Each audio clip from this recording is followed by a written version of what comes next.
In May of this year, Buzzfeed News published what they called the definitive story of the effort to build a Trump Tower in Moscow during the 2016 presidential campaign. That piece is where it was first reported that the efforts to build Trump Tower Moscow didn't end before the first primary started, which was the official Trump line on the story. Buzzfeed had it back in May that actually the Trump Tower Moscow project went on for months into the campaign, into the summer of 2016, by which time the primaries, frankly, were over.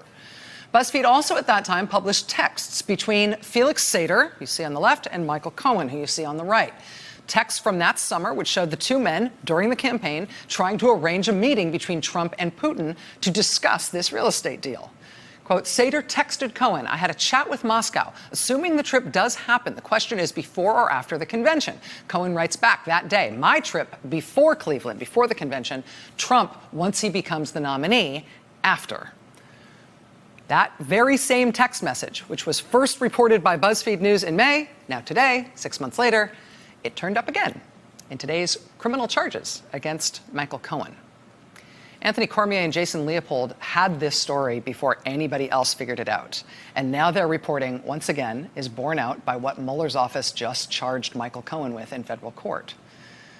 Well, now tonight, as Cohen has just pled guilty, these same reporters from BuzzFeed have broken something new on the same story. And as a little public service announcement, if you are drinking or eating anything right now, pause, swallow. I don't want you to spit anything out on your nice couch. I like your couch. This is their headline tonight. The Trump Organization planned to give Vladimir Putin the $50 million penthouse in Trump Tower, Moscow. Quote, President Donald Trump's company planned to give a $50 million penthouse at Trump Tower, Moscow to Russian President Vladimir Putin as the company negotiated the real estate development during the 2016 campaign. Two U.S. law enforcement officials told BuzzFeed News that Michael Cohen, Trump's personal lawyer at the time, discussed the idea with a representative of Dmitry Peskov, Putin's press secretary. The revelation that representatives of the Trump Organization planned to forge direct financial links with the leader of a hostile nation at the height of the campaign raises fresh questions about President Trump's relationship with the Kremlin.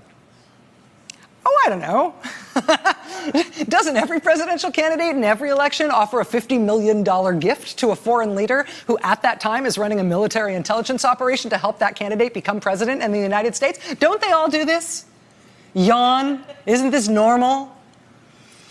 Joining us now is Anthony Cormier, reporter for BuzzFeed News, who has been ahead of this story from the very, very beginning. I have to say congratulations. Hi, thank you.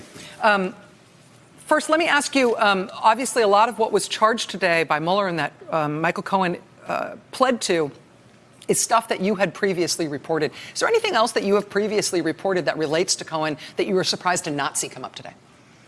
Yeah, no, not really. I mean, this came out of left field a little bit. I don't think there were a whole lot of people that knew he was negotiating at this level. We had heard some rumblings. I was actually really surprised that they actually confirmed that he had made the phone call to Peskov, because if you recall, he has long held that I just went to Kremlin.gov basically and sent an email, and I never had any contact with Dmitry Peskov, who's a fairly high-ranking Kremlin official. So it was really curious to me that that the OSC, the special counsel's office, has nailed that down. What does that suggest to you about their access to intelligence information and sources? I mean, either they have signals intelligence or Michael's just given up the goods, right? I mean, either they've got him, and he's just simply cooperating. And I can't tell at this point which one it is. Michael Cohen did not previously have a formal cooperation agreement with the government, and he now does. Now, what's the difference? We know he was cooperating before, and now he's cooperating under an agreement. It's been suggested to us that maybe the difference is that under a cooperation agreement, you don't have a choice to hold anything back. You actually have to tell them everything, back to like stealing gumballs when you're 8. Given your reporting and your extensive sources on this subject, do you feel like if Michael Cohen is now a wide open book to prosecutors, there's nothing that he could hold back? Are there areas in which his potential testimony is quite dangerous? Oh, God, absolutely. I mean, the things that man knows, the amount of notes that he kept, the potential recordings that he has. I mean, Michael Cohen is a very dangerous threat to the President of the United States of America. I mean, he is. And it's very clear that the White House has been trying to bury Michael Cohen. There were a series of leaks over the past sort of few months. And I know Michael a little bit, and I know people that know him. And the people that are familiar with his thinking are very clear that that he is acting in what he has decided to be a patriot. He is acting in his mind to help the public understand exactly what happened in 2016, come hell or high water. Do you believe that the Trump Tower Moscow deal or anything else that Michael Cohen was personally involved in during the course of the campaign is directly related to Russia interfering in the election to help Trump?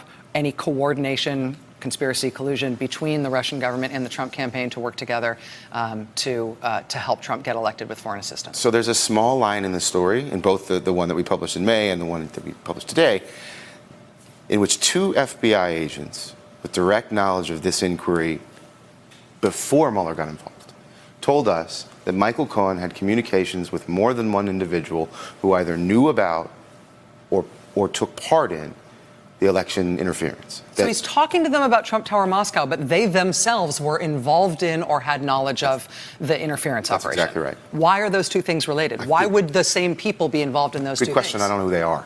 So we're up a tree with our sources trying to get them to tell us who it is. They've said, in fact, we spoke to them today, they said, slow down. We're still working it. I don't know. I can't tell. I don't know which individuals it was. I don't want to speculate, but there's something about this particular deal, this Moscow Tower, and the interference that connect. There's a nexus there, and I don't get it yet. Briefly, and this is not your reporting, so I don't want to ask you to comment on something you don't know about personally, but the New York Times reported tonight that one of the people who was involved on the Russia side of this is a Russian general who had a military intelligence background. Yeah, he is. We reported that first. Very good, very good. So they're furthering your reporting on that tonight. Does that indicate that there is a military intelligence, there is a Russian intelligence operation element to the Trump Tower Moscow deal? I understand it, and I've heard that no one ever leaves the GRU, right? No one ever leaves Russian intelligence. But my understanding is this person was a bit of a gray hat, that he may have aided the U.S. in a number of intelligence missions in the past. I'm not certain.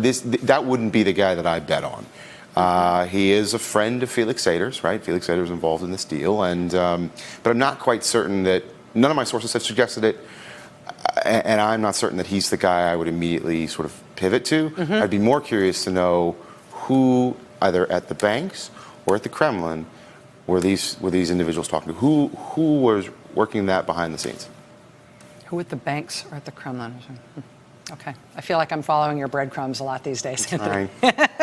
Anthony Cormier, reporter for Buzzfeed News. Absolutely groundbreaking work. Thanks. Really appreciate it. Thanks. Much more to get to tonight. Stay with us.